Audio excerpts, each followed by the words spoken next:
And so for anybody that doesn't know, you mentioned the movie Lone Survivor, and maybe just a bit of background for people that aren't familiar with it, and what came about of the reason why the Operation Red Wings 2 came about.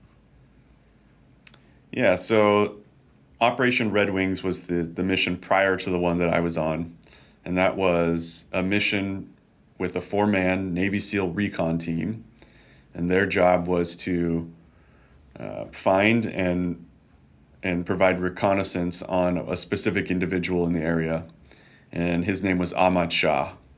And Ahmad Shah was actually an anti-Taliban figure in the area, very tribal leader, and he had an IED factory in the mountains near Satalo Sar in the Korangal Valley. And in his IED factory, he was basically producing IEDs and, killing Americans very regularly in the area. So the commanders had enough, and they sent this 4-man Navy SEAL recon team to find his location so that we could go get him or drop a bomb on him. And quickly, that 4-man Navy SEAL recon team was compromised.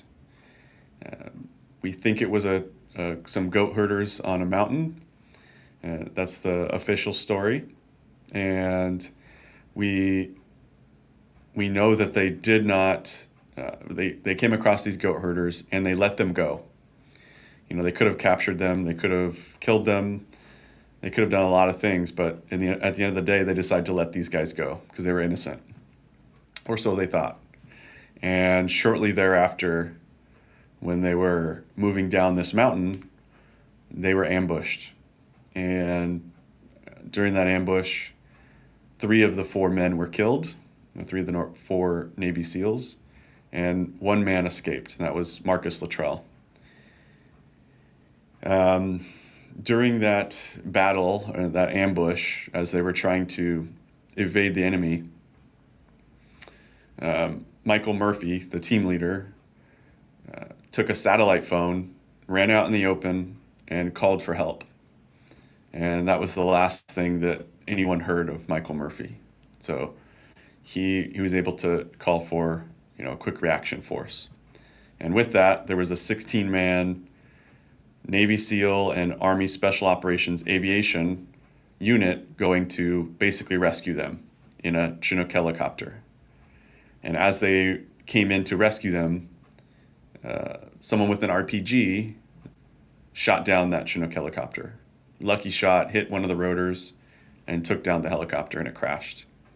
And that's when I came into the picture. We were notified that a Chinook helicopter was down, and our job was to help anyone that was still on the ground alive and to recover all equipment and secure the area so that we don't lose valuable equipment and personnel to the enemy. Yeah. We didn't know if they were alive. We didn't know if they were dead. We didn't know really anything when we went into it. But lucky us, we got to ride into the same location with another Chinook helicopter. So that was a little nerve-wracking going in, but the mission was much greater than our feelings. Sure. And so you mentioned that was your first mission in Afghanistan, is that correct? It was my very first ever combat mission in general. So up until that point, it had only been training. And I was the new guy. Everyone else had combat experience. I mean, most of them. There was a few others that didn't. But I was generally the lowest man on the totem pole on that mission. And did you get Chinooked right into it, or did you have to ruck or tab closer to the target once you dropped off further out? Yeah, so the military was very cautious. Obviously, they had just lost a helicopter, and they don't know how many men they've lost. So they actually dropped us quite a ways away, on the same mountain, but a distance away, via fast rope.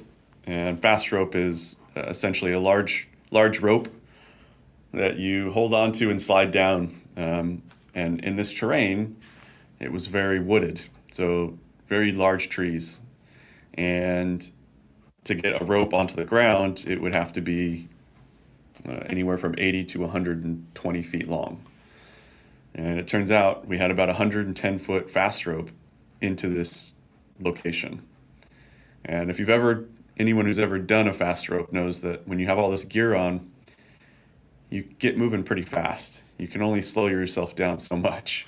Yeah. So we came burning in on those fast ropes pretty hard. Yeah, I In bet. fact, had one guy break an arm. Oh wow. Okay. Yeah.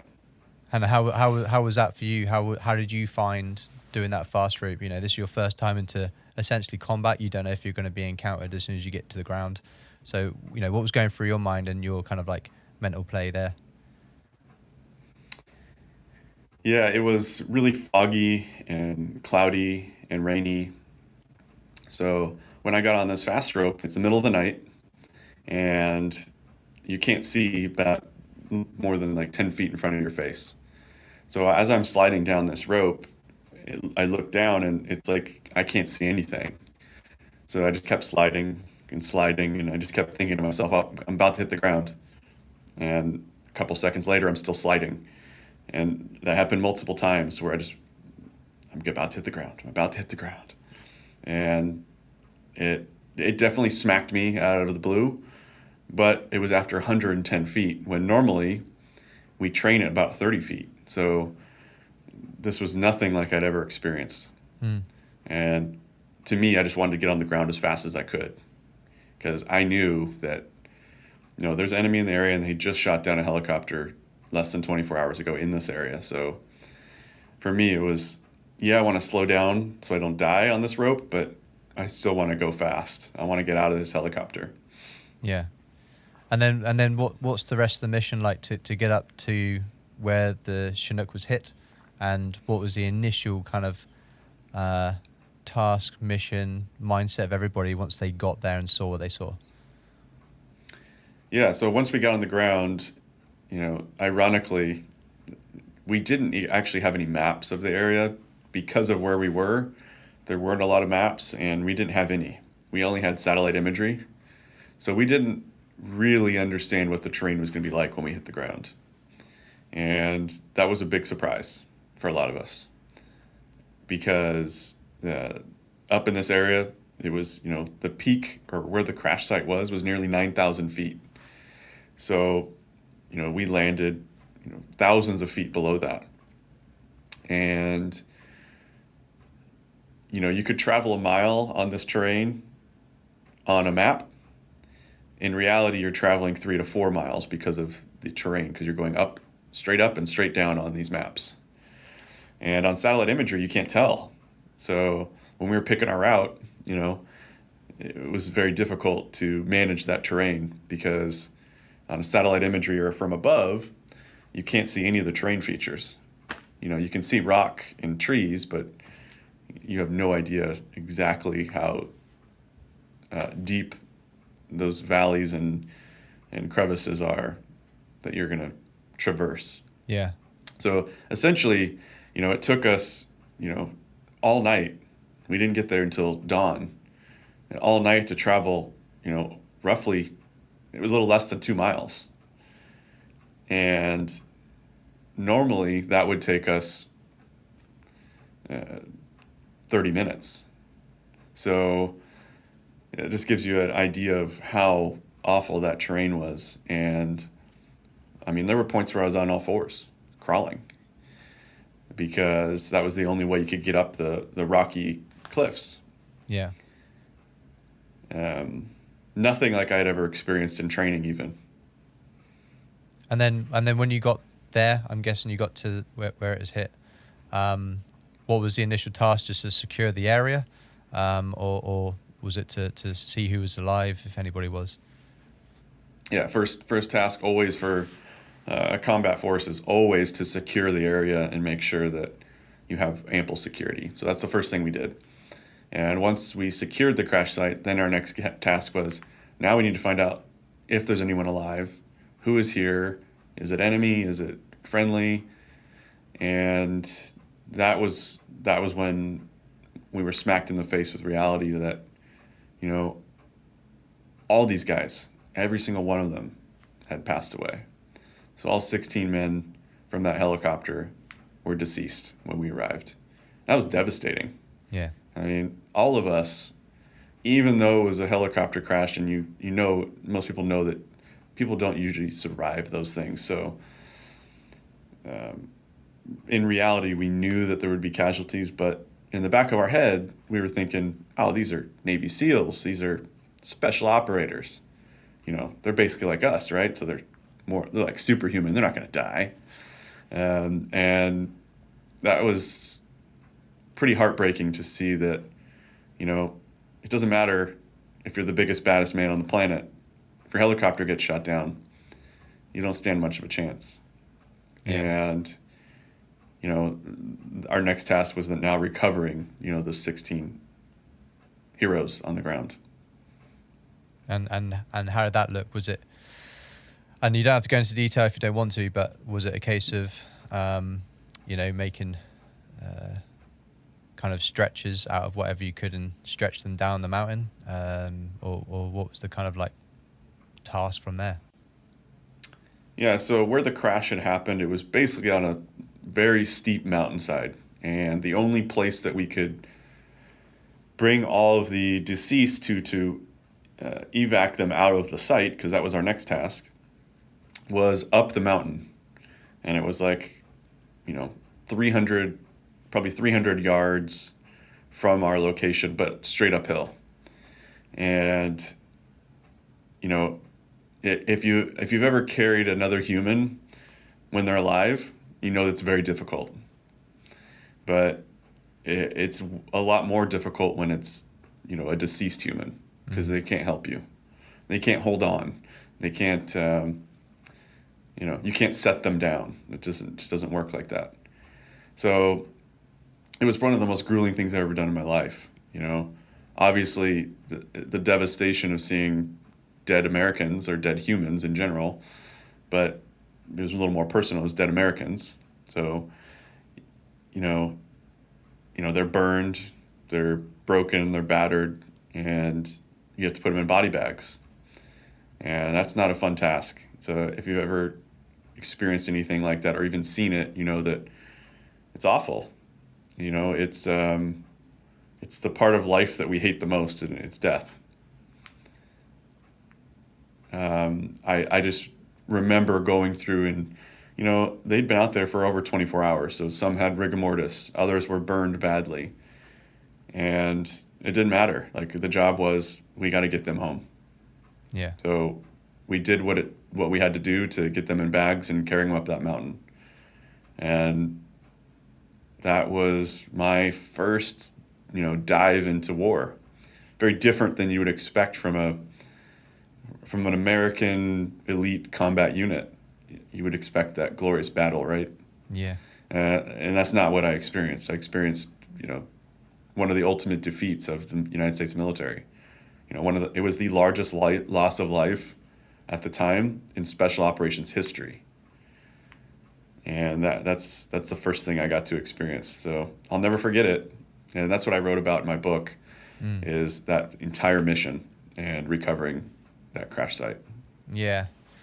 Well, thank you for sharing that small snippet. And like you just mentioned, you wrote a book with much more detail on that mission and other parts, which we might touch on slightly in a little bit.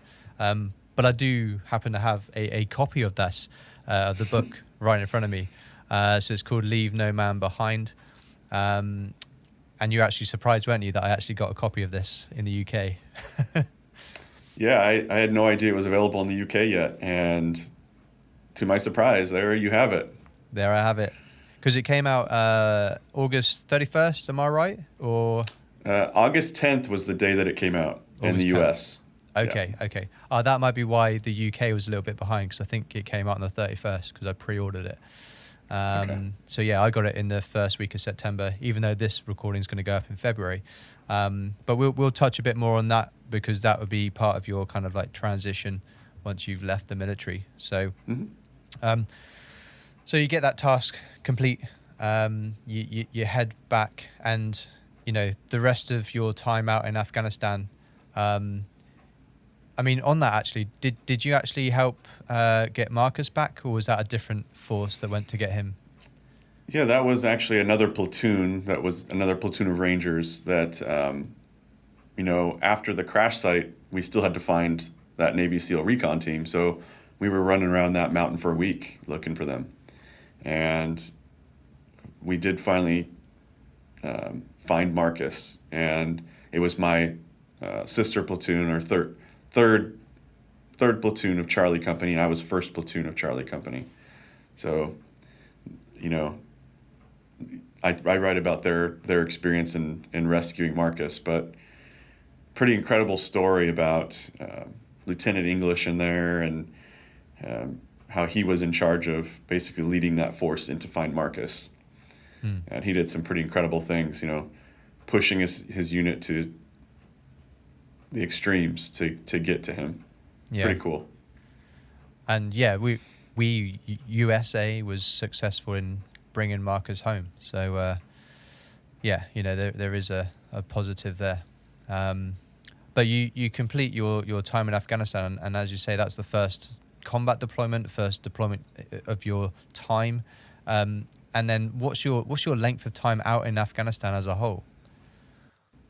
Yeah, I was in Afghanistan for a little over 4 months, and not the typical Ranger deployment, like I said before, but I definitely ended on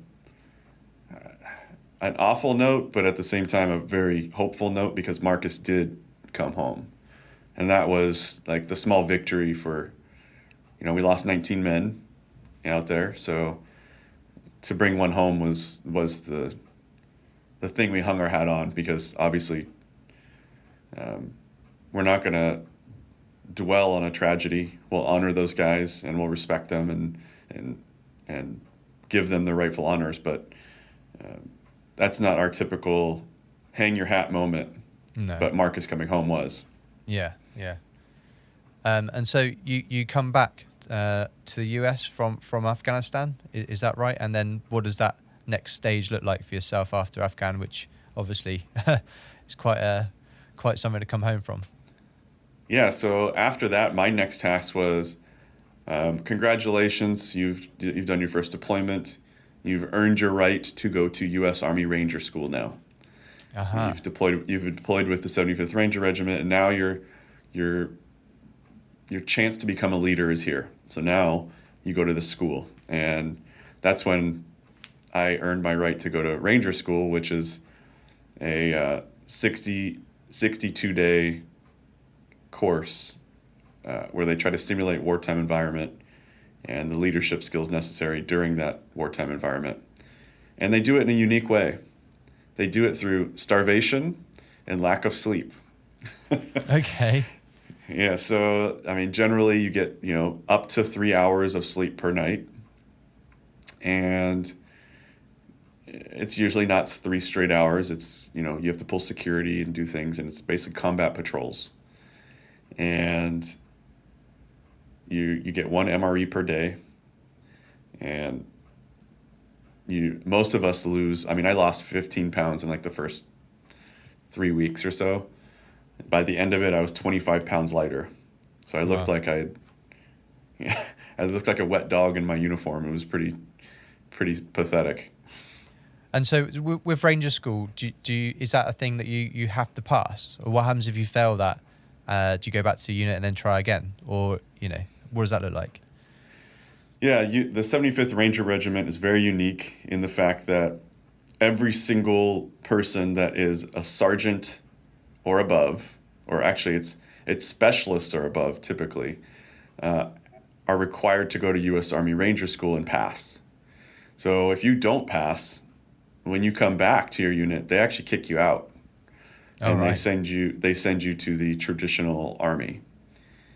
So it's a very must do event, and you definitely don't want to quit, because once you've been in special operations, you don't want to go to the regular army. Mm-hmm. It's a better quality of life. You get better training, better weaponry. It's just a different place. Yeah. You got a bunch of people that have volunteered to be the most elite, and no one wants to leave that. So that is more of a leadership aspect, but to another level within the Ranger School. But it's crazy that the Ranger School is what I've heard of over here in the UK, but I haven't heard of the RIP. I can't remember what it actually stands for, but I remember the acronym. Isn't that crazy that I only heard of the Ranger School? No, I think Ranger School is the more common knowledge as far as the United States military goes, because it's an international school.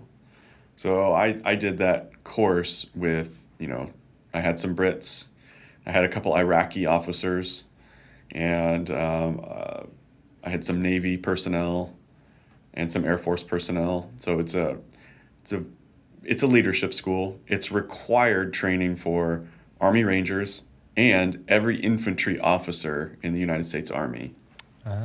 So it's a very, very common school. Okay. That's making more sense now why I've probably heard of it, or why I have heard of it.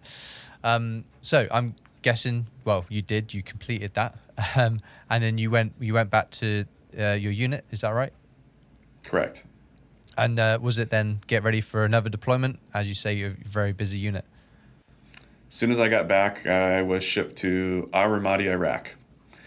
And, I was pretty beat up. So it was about 30 days. So I had 30 days to kind of recover from that school and fatten up a little bit. And then they threw me right back into, Ramadi, Iraq.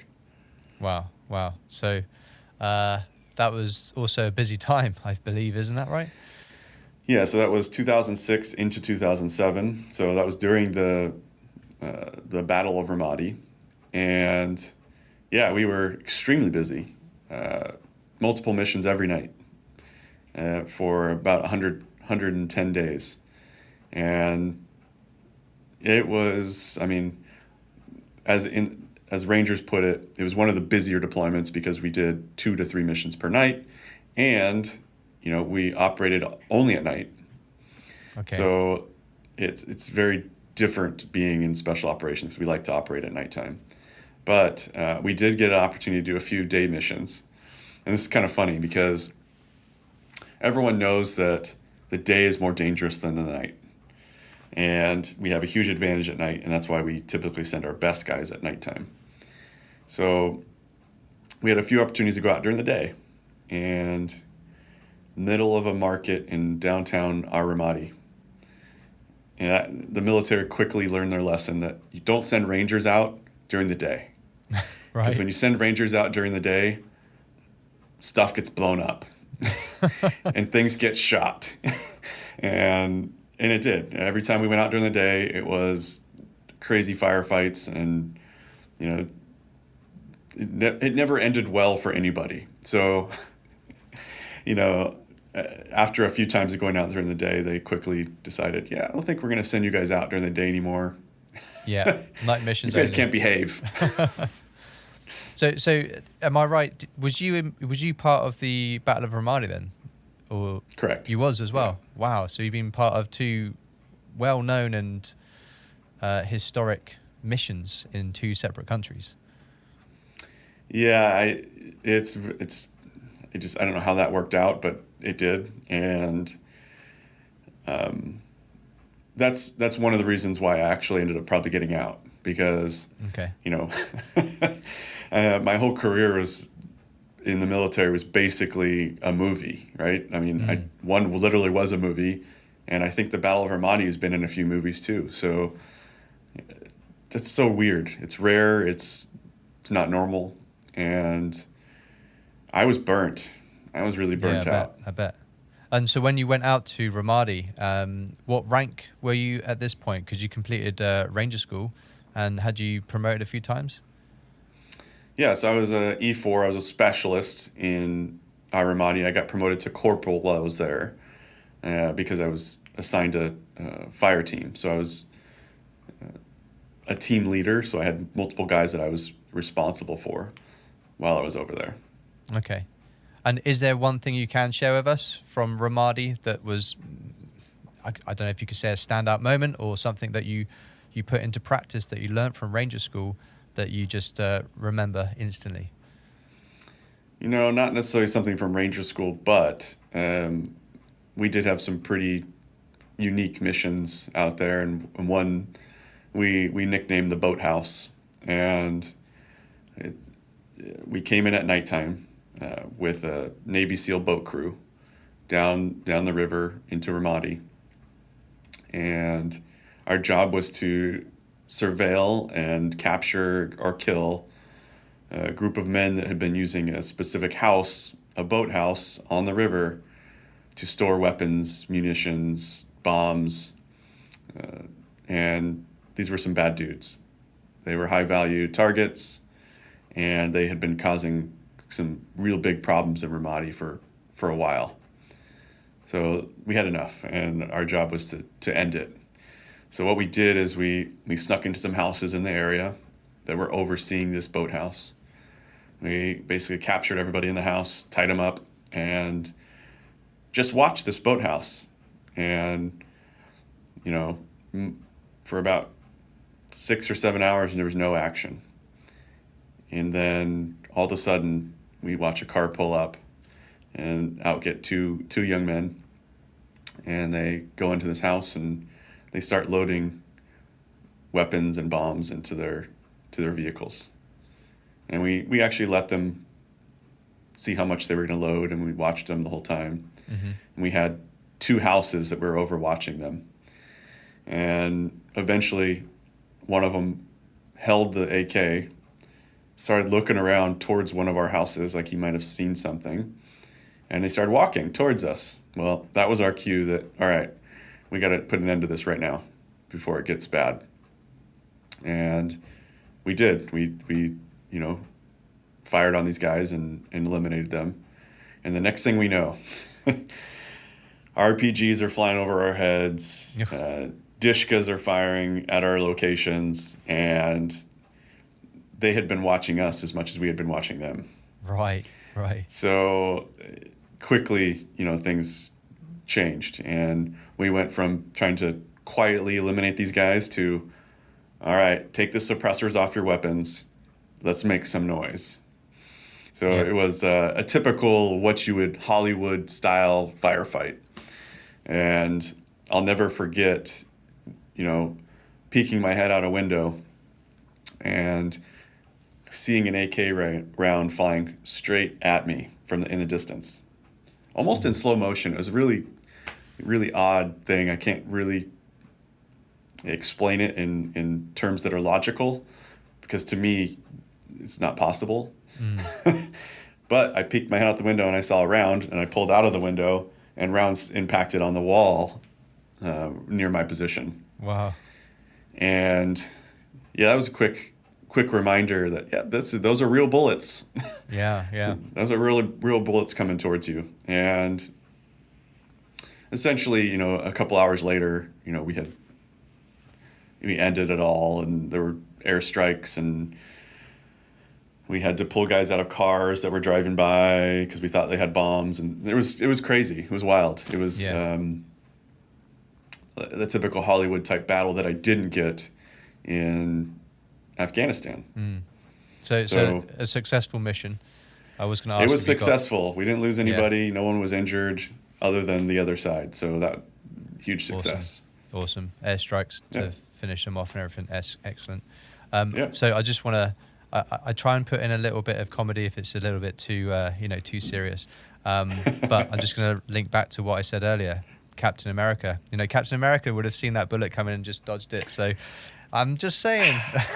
Honestly, to this day, I've tried to get the physics and tried to ask people if it's possible, and it is possible, by the way, given the distance that it was they were shooting from, and it would have been at night, angle right? of the round.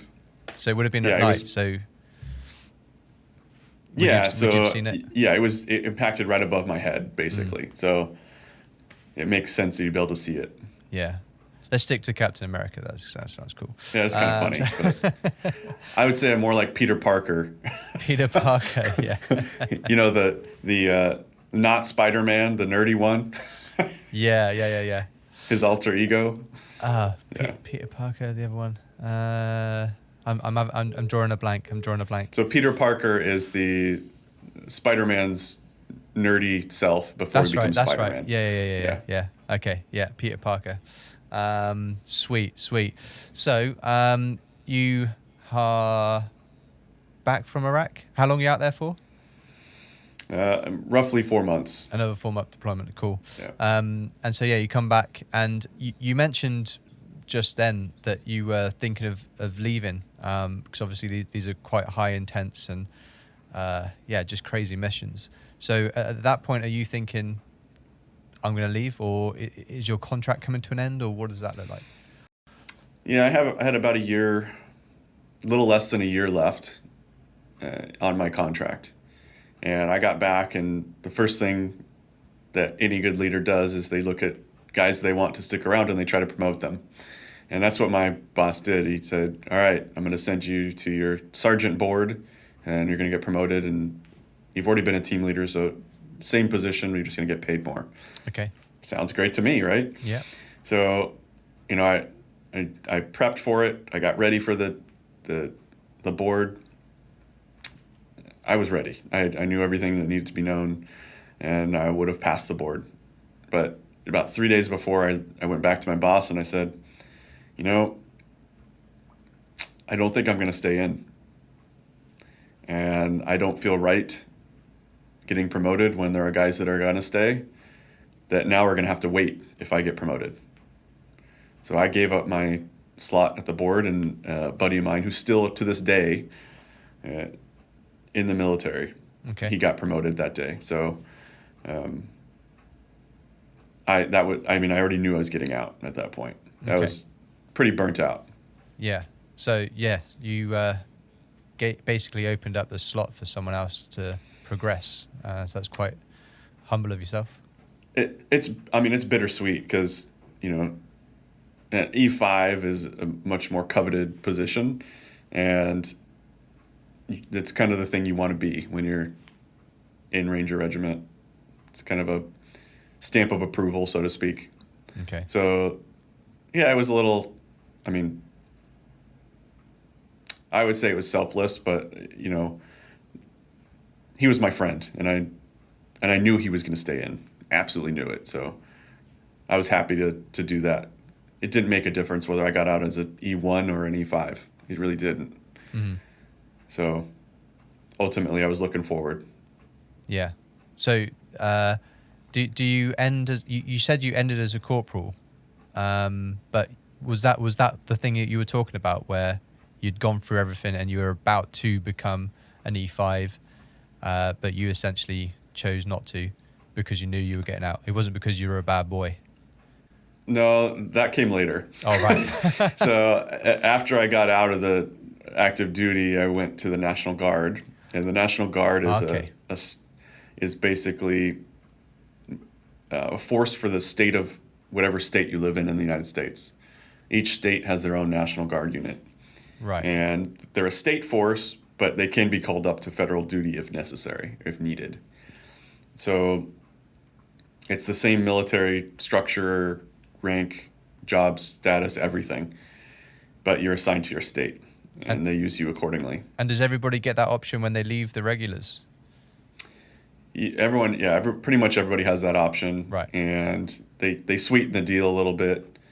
They say, all right, we can make you non-deployable for your time in the National Guard, meaning you won't have to leave the state if you continue your service with us, because they want qualified people. So they're willing to take that small risk that they can't actually use them for a couple years. Okay. And I took that because I had a steady girlfriend who I was certain I was going to marry at some point, and she had just been through that Iraq deployment, and I didn't want to put her through anything like that anymore. So I took it. I took it and ran with it. Cool. So that's National Guard, right? National Guard. Yeah. And is that you mentioned about having structure, but is that essentially one massive unit, just with a rank structure within it, or does it have little units like you've got in the main military? Yeah, basically it mirrors the U.S. military as a whole. Oh, They okay. actually have all the same units and smaller amount of men assigned to them in the state. So I was in an infantry unit in the state of California. Got it. Got it. I told you I'm going to be chucking some silly questions. So, Well, I would say that's not very silly because I think a lot of Americans, most Americans, don't even know that's how it works.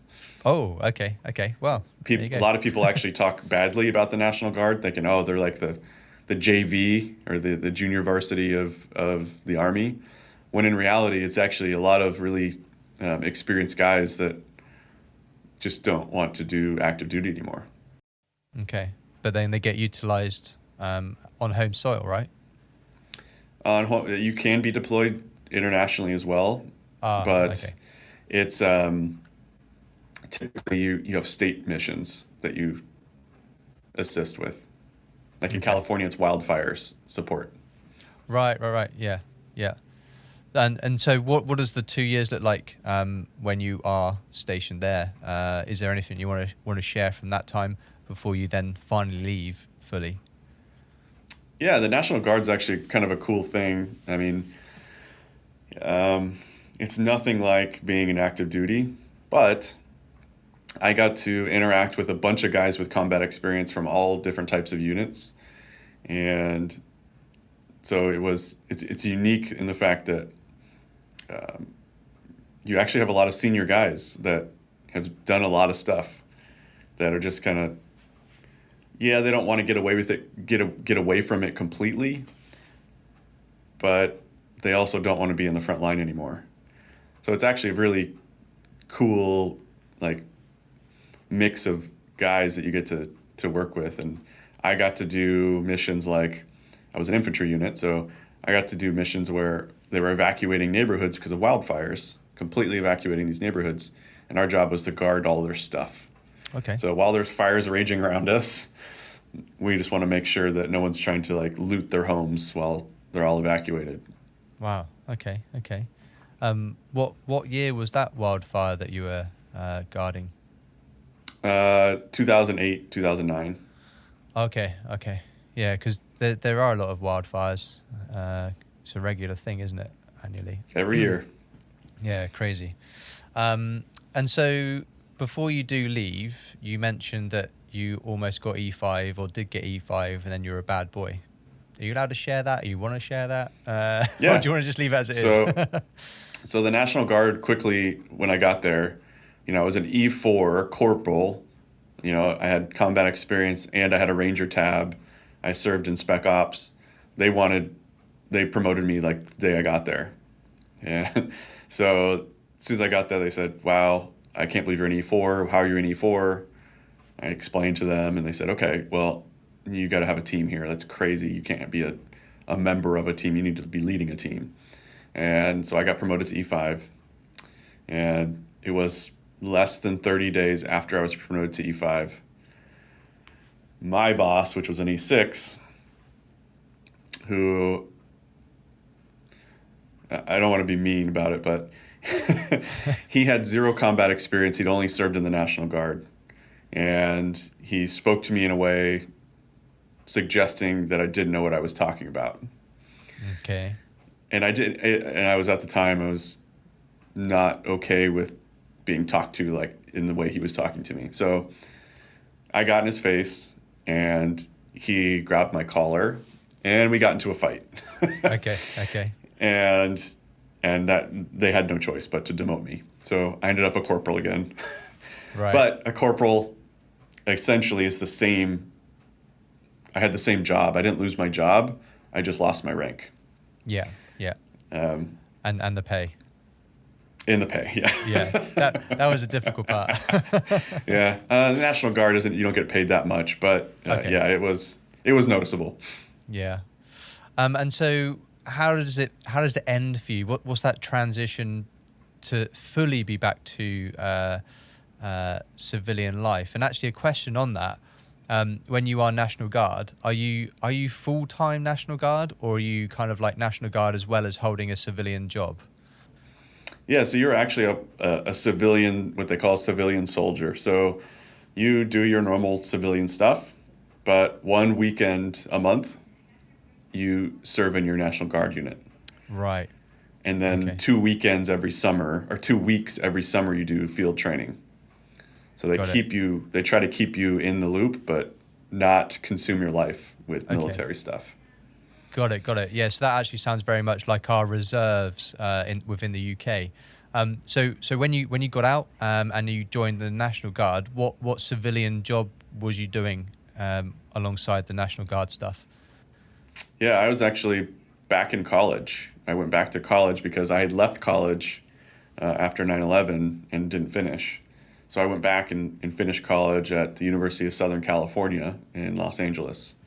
And that was my full-time gig at the time. Okay. And so again, sorry if these questions are stupid, but your transition back to civilian life after two just world-renowned kind of operations overseas, your kind of mindset must be, I don't know, in a different place. But I guess, I don't know, can you talk about that? Can you talk about where you were mentally, where you were, with National Guard? Was that what helped you kind of like land within civilian life?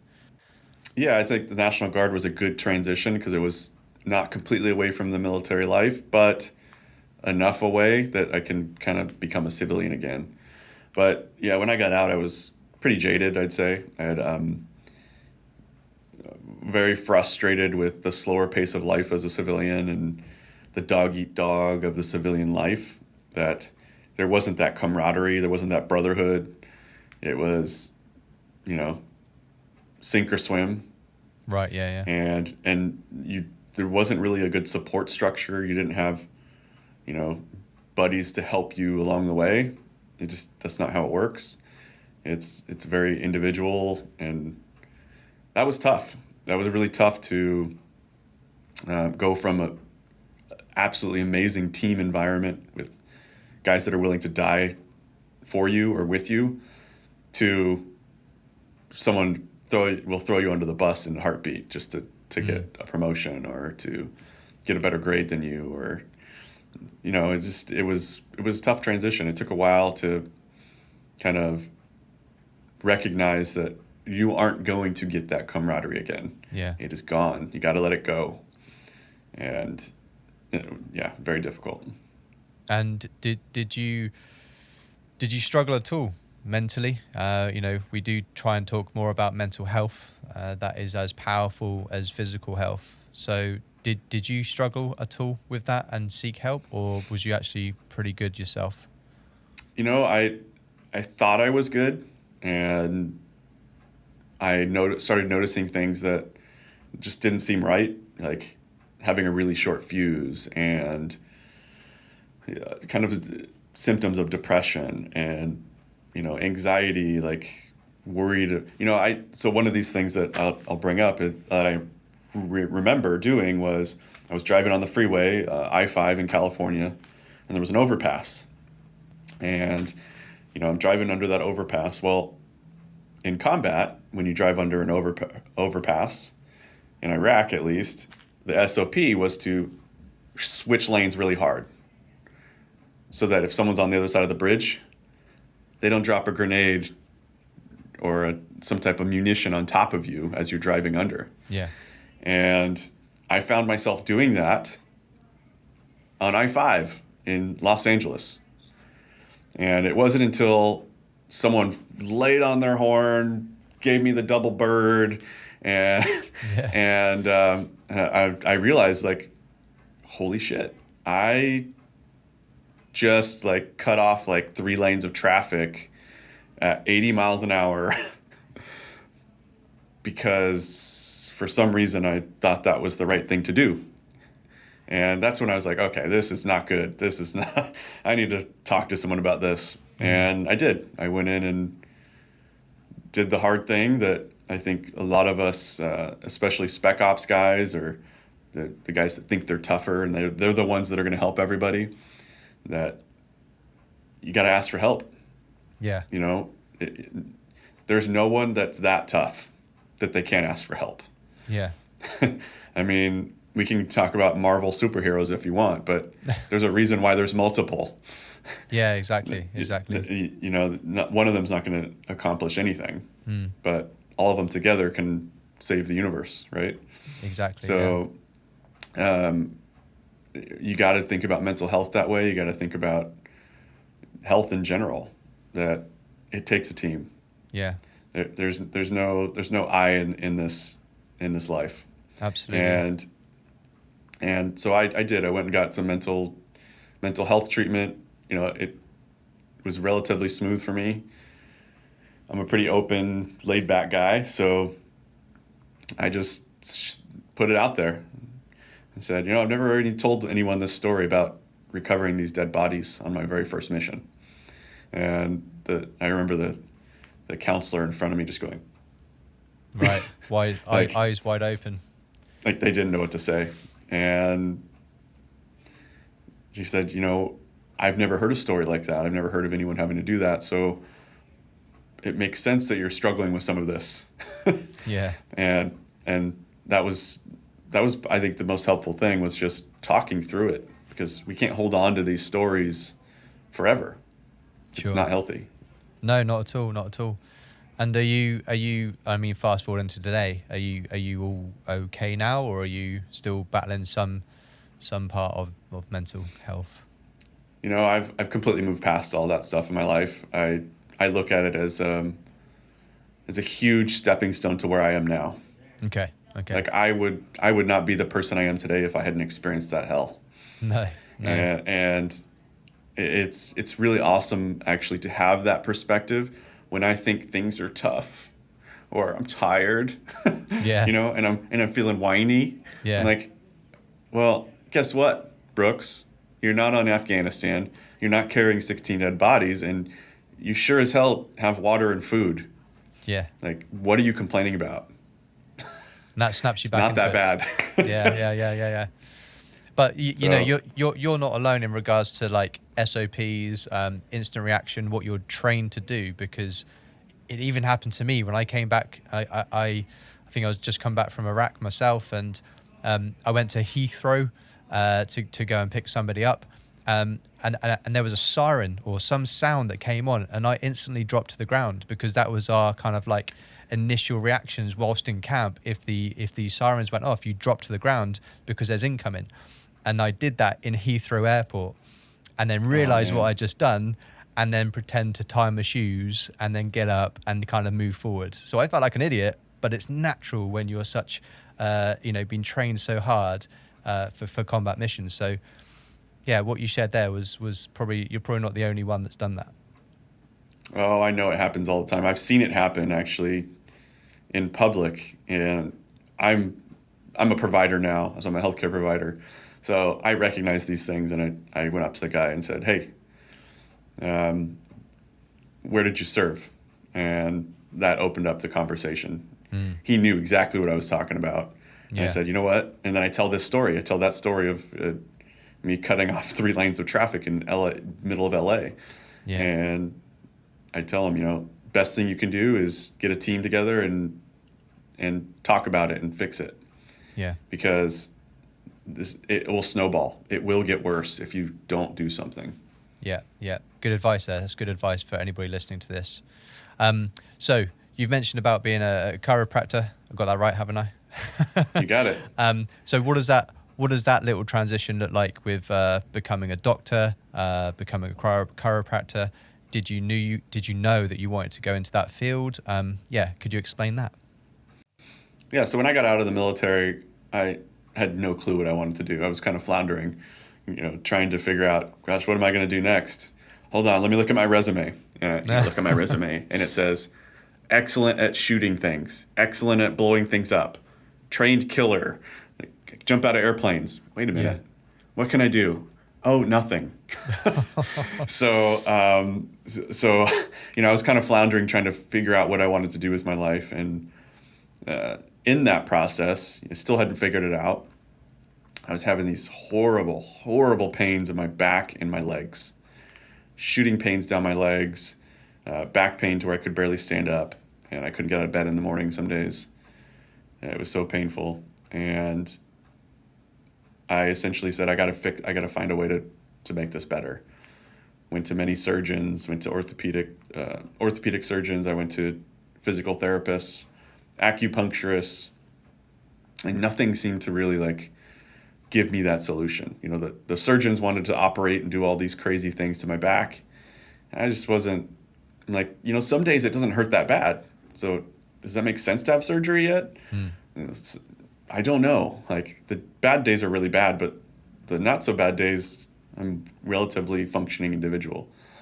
And so I knew there was something else. You know, PT didn't work, acupuncture didn't work. And my wife said, you got to try going to this guy, this chiropractor. And I'm like, I looked at her and I said, okay, what the hell is that? First of all.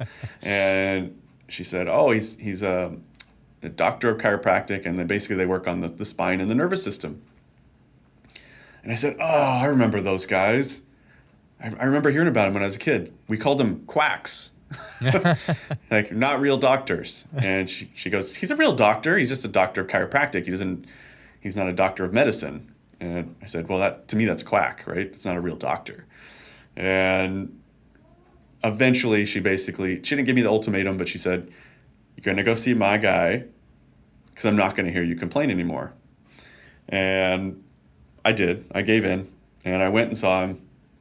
And lo and behold, this guy who I didn't trust at all, like everything he said, I was like, oh, whatever. You're not a real doctor. Yeah. And, you know, a few weeks later, I'm like, wait a minute. My back hasn't hurt in a few weeks. What the hell's wrong with it? And, you know, he fixed it. And I just thinking to myself, I'm like, I need to learn more about this chiropractic thing. I mean, I just kind of went through the motions and it worked, and I didn't even know it worked. And it's weird. Like, what the heck? And I went back to him and I said, you know, what does it take to become a chiropractor? And he kind of gave me the rundown. It's like college degree, then you got to go to graduate school, and then you got to do an internship, and then you become a doctor. It's like, it takes about 10 years. Whoa. And I said, oh, that's a long time. I don't know if I want to do that. And he goes, well, you're already like, what, 2 years into college? So it's only 8 years. You're good. And I got to thinking about it, and I said, you know what? What a great life that guy has. He has people come in, no one believes in him, and he helps them. And he goes about his life, no big deal, you know? And I kind of looked at it kind of like spec ops, really. Like, you know, we come in, we do the job, and no one really knows about it. Yeah. No one really cares. It just gets done. And that's how I looked at chiropractic. And I said, I want to be that guy. I want to be that guy that comes in and gives someone hope who tried everything else and can't fix themselves. Mm-hmm. And that was my newfound passion. And I never looked back. I have my own clinic in Redmond, Washington. I'm opening another one in Texas. And I love work. I actually love coming to work every day. Nice. So it all took a little bit of struggle to get here. Nice. Well, it sounds like you're doing really well in that area. And if you ever want to open up a practice in the UK, I'll be happy to test it out, you know. So you have to do some recruiting. That's really cool. That's really cool. And I think just, you know, opens up what's possible if somebody does want to change complete direction in their area, from military to civilian life. But it sounds like you're enjoying helping people, and yeah, sounds like you're good at your job too. You know what? I think what I love most about it is everyone, their first impression of chiropractor is, oh, he's not a real doctor. He's not like the medical doctor, right? So I love that. It's like my favorite thing. Oh, you don't think I can help you? Well, let's just see what we can do. Let's see what we can do. And it's a challenge every day because people doubt everything that I do. Rarely do I have someone come in and be like, I've heard you're the guy. Nice. It's like, yeah, I've heard about you and people talk good, but I don't think you're that good. I don't know you, but I don't think you're that good. I love it. Absolutely love it. It's a challenge. Brilliant. Well, Tony, I think we're coming to the end of your episode. But before we do, there's a few things to cover. And first of all, I want you to cover the book. So, Leave No Man Behind. This came out August 2021. How did that come about? And what inspired you to make a book about what you've gone through? Yeah, there's a couple big factors that really got me to do it. And one was I have two young children, a 7-year-old and a 4-year-old. And I just got to thinking about it kind of a few years back and thought, man, I really want them to know about my military service, but I don't think I'm ever going to be able to tell them this story. I just don't think I have it in me to tell them all these details. And that's when I'm like, I'm going to start writing it down and see what happens. And maybe I'll just give them that. And then I started writing it down and started working on it. And next thing I know, like, I need to write a book. That's what I need to do. I need to write a book. I can do that. Well, it's a lot harder than it sounds. Yeah. It's not that easy. But essentially, I reached out to a well-known author on LinkedIn, of all places. And I said, I'm thinking about writing this book about this event. And I don't know what the heck I'm doing. How do I do it? And he goes, first of all, can you write? And I said, maybe. I think so. And he said, well, you know what? You have a very unique story. So let me see if I can help you. Let me see if I can connect you with someone that can help you. And that's how it started. And next thing I know, I have an agent and they're submitting to publishers, and now they're giving me a book deal and saying, we want you to write this book. So I wrote the book last year, beginning of 2020. Actually started it right before the pandemic. Right. And essentially it was for my kids, right? And ultimately at the end of the day, ended up being for the guys I served with, the guys that passed away. And then I was like, you know what, it's got to be bigger than that. This is to connect humans, to connect civilians and military personnel more, because we're very disconnected. And I think I need to tell this story to help bridge that gap. So that was it. That's how it came about. Now, I've said this in previous episodes. I'm not a reader. I don't read, but I've skimmed through this and read some of the things, and there's pictures, which helps me. But I'm going to do my best just to read a bit that I wanted to or share with people listening. It is from the back, but the front of it says, Leave No Man Behind. That's the name of it. And then the little writing below it says, The Untold Story of the Rangers Unrelenting Search for Marcus Luttrell, the Navy SEAL lone survivor in Afghanistan. So that's the front bit. And the bit I wanted to share, which is under the title Praise for Leave No Man Behind, is from General David Petraeus, who is a retired U.S. Army, former commander of international forces in Afghanistan. That's correct, isn't it? Yeah. Yes. So the wording is from General Petraeus. A vivid, fast-paced first-person. I'm going to start again. And I'm not editing that out, so you can have that. A vivid, fast-paced first-person account of the actions by U.S. Army Rangers on the ground in one of the episodes in Afghanistan that best illustrated the commitment in the Ranger Creed. I will never leave a fallen comrade to fall into the hands of the enemy. There we go. I did my best, screwed it up a little bit, but I just thought that was just a good kind of like overview of what that book or this book has for people. So if you want it, grab it. I bought it on Amazon. Do you know where else they can get it, Tony? Yeah, Barnes & Noble, Amazon, Walmart, all the major book retailers have it. And nice. It's available on hardback, audiobook, and Kindle as well.